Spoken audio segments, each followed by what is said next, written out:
Good morning.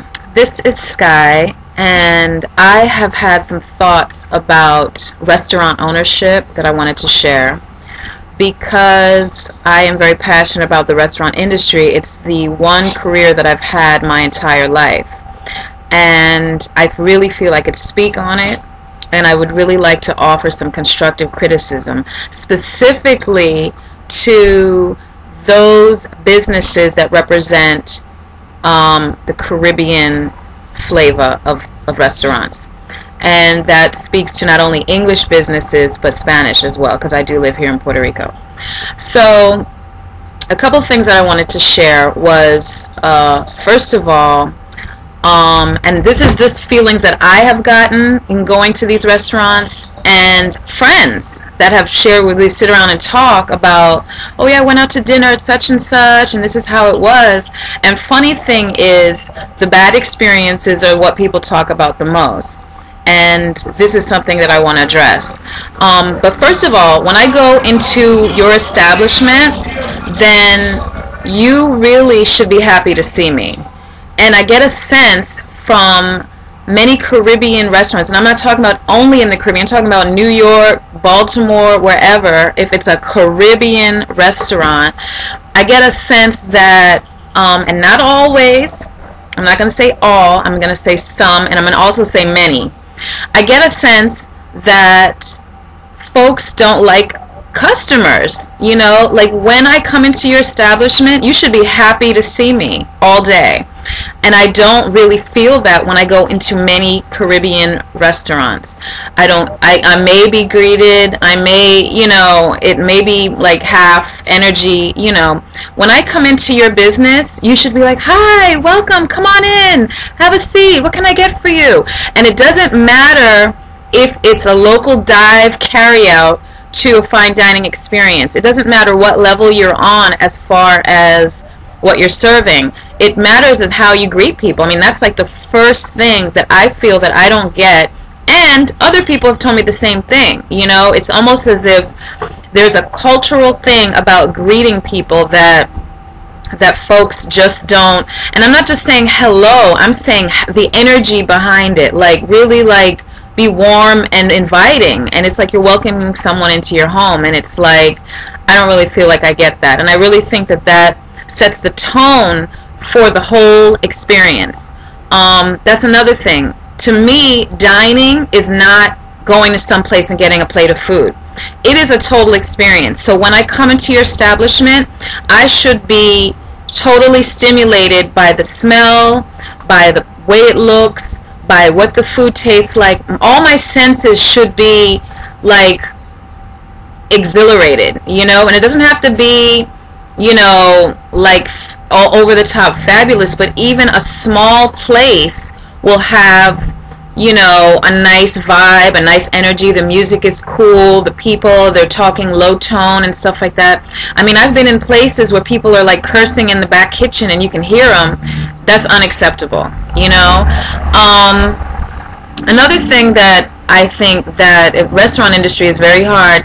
I've had two businesses. I currently have one restaurant. I had one already before in the States, and every job that I've ever had has been in restaurants. So I've worked in bartending, waiting tables, cooking, management, front of the house, back of the house, from the local little countertop bar thing to fine dining experience. So I really feel like I can speak on this. So when I speak about this, I'm speaking from a place of constructive criticism. It is criticism. It's critical that you analyze the way you run your business and try to make it better. And I know I do that all the time to my own personal businesses that I try to run. And I'm just sharing things that I think really need to be worked on. And if it applies to you, groovy. If it doesn't, pass it along. So anyway, staffing, there are millions of people who want to work, and for some reason I go to a Caribbean restaurant, and I'm not talking only English, I'm talking Spanish too, because I live in Puerto Rico. So the Spanish Caribbean is still the Caribbean, right?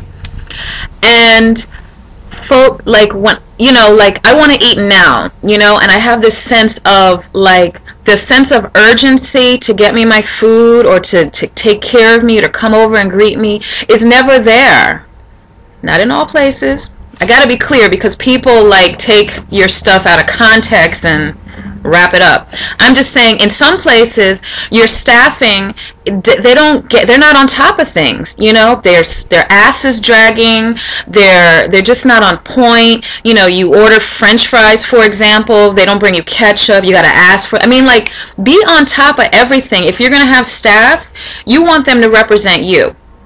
So everything that you want your staff, every experience that you want a customer to have, you need to make sure your staff is fully trained to accommodate them, to answer questions properly, to make sure that people have what they need to accommodate for their eating enjoyment. A plastic fork when I leave a carryout will help me to eat the food. You know what I'm saying? Like, really, like, small little attention to detail type of things really will make, you know, a lot of people's experiences better.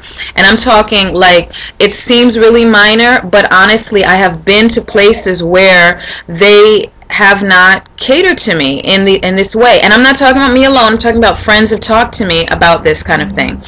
Another thing that I think is really important, especially in the world we live today, as in regards to like health and wellness, is the fact that a lot of people do want to ask questions about what's in the food, how do you prepare it, what, you know, I'm on a specific diet, I'm a vegetarian, I have nut allergies, I have gluten intolerance, etc., etc.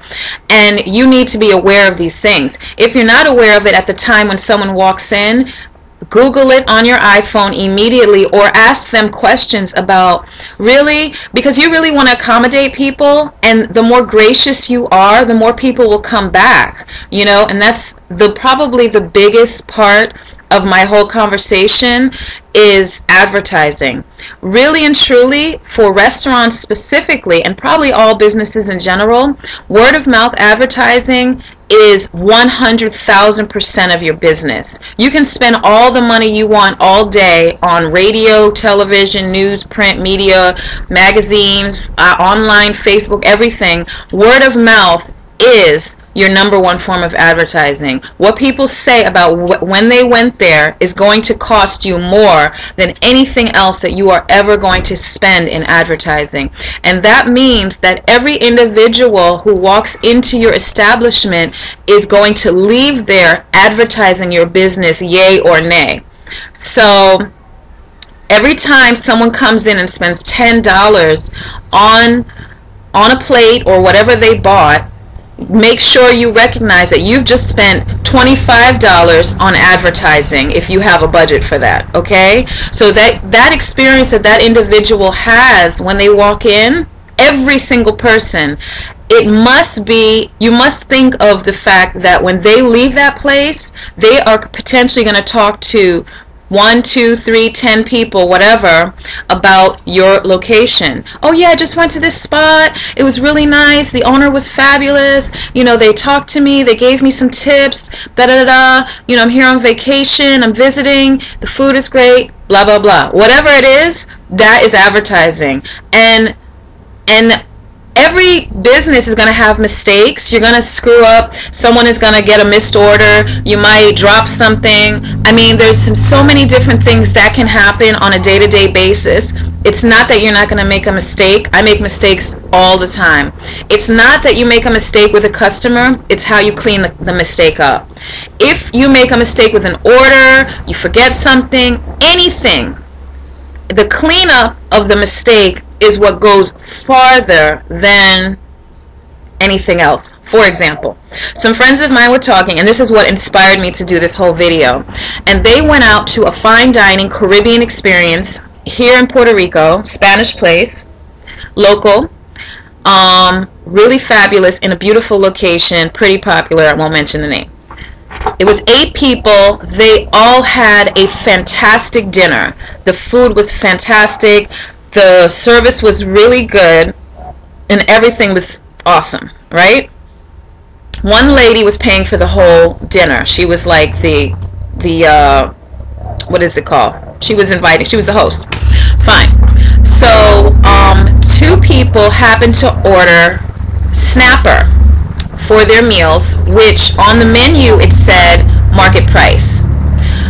So everything else that everyone else ordered on the menu was between $14 and $27. So at market price, one would assume that it may be, you know, a little 25% at the most, maybe not even that much, above the highest thing on the menu. So we're saying like $40 or something like that. At the most, $45, $50 would be pushing it. So anyway, they get their bill, and the two people that ordered snapper, their bill, their one plate of snapper with whatever it came with was $75. Now, the lady who was paying, you know, spoke to the waitress and said, well, like, why is this $75? Like, the highest thing you have is $27. At market price, it shouldn't be $75. That just doesn't make sense to me. And she said, well, that's what it is. So she had a real issue with the price, right? She went to the, you know, she spoke to the manager, and he stood on the ground that this is how much this plate of food costs. $75. So she was really upset. It kind of ruined the bubbliness of the whole dinner, because she's now, you know, made to pay $150 for 2 plates when the rest of everyone who ate didn't even total that, barely. So it ruined the energy of the whole night, the experience. The lady was upset. The manager did not want to budge at all, okay? That manager just spent about $500 in advertising negatively on that business, okay? Why? Because if he were just to take it off or cut it in half or make it a reasonable price that she could understand, because honestly, it was really the waitress's responsibility to tell them in advance that this is a $75 plate. Is that okay? And then, you know, then if they were told that and they're coming to dinner with someone who's paying, they probably would have been like, oh, no, never mind, I'll order the blah, blah, blah, something that's more reasonable. Because honestly, if I come to pay $27 at the highest, I don't expect to pay $75. So if the server didn't make that clear, and then the people sitting there were assuming that it was reasonable, honestly, reasonable, then, you know, this whole problem wouldn't have happened. That's how I see it. And then on top of that, the manager didn't want to make them happy. Big problem right there, okay? I won't go to that restaurant just because of that story alone, because if I have a problem, how are you going to clean it up? You know, problems always happen, right? They always do happen. Anything simple could happen. It could be, I need more ice. How are you going to handle that? So restaurants need to know how to clean up the mess, you know, and that is the only thing that's going to make your venture successful. How much would it have had lost if he took it off the menu, took it off the bill, I mean? He wouldn't have lost anything, because you know what? He could have said, you know what, you're right, it is unreasonable, she should have told you. The waitress should have told you how much it was. It was our responsibility to inform you of how much this plate costs. Okay, whatever, we'll take it off. I hope you have a good evening. Come again, please. They will come back if you did it like that. They're never coming back, and they're going to tell everyone you know, how trifling this restaurant is for charging them $75 for a plate of snapper, where you can get anywhere for $20-something or less. So, you know, so that is basically some of the things that I feel about restaurant. And this can go on really for any restaurant and for any business in general, but I'm really speaking to Caribbean-based business because it just seems like they didn't go to school for restaurant management. And, you know, owning a restaurant is really pretty easy. Just cook really good and make it happen, but there is a science to it, there's a mentality and awareness to it, and I really just wanted to share that. And you know, I hope you understand that. I hope you receive it. If you don't think I'm right, then that's fine. I think I'm right. And I really think that, you know, there's even more to speak on when it comes to customer service. And that goes across the board once again. There's more to speak on when it comes to professionalism and being quirky in your business. And quirky, I mean, is you could have the cool little island cabana by the beach and still be professional. You know, okay, one more thing I just thought of. Case in point, if you're going to have a menu with 20 items, you need to have everything there every day, or don't print a menu, okay? Don't have all these things on your menu, and the real truth of the matter is you only have 5 of these things.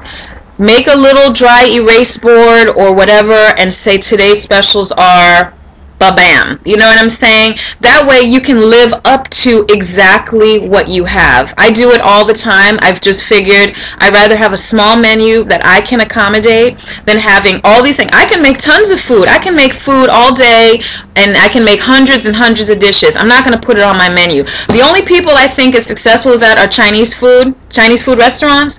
They have 299 items on their menu, but they have always had everything in stock. So you're not going to go in there and order a 9, a 19, a 29, a 99, or a 209, and they won't say, oh no, we're out of this. Oh no, we don't have that today. Well, not really. Never. They make it and bring it to you quickly, okay? Take some advice from them. So anyway, that's all I have to say.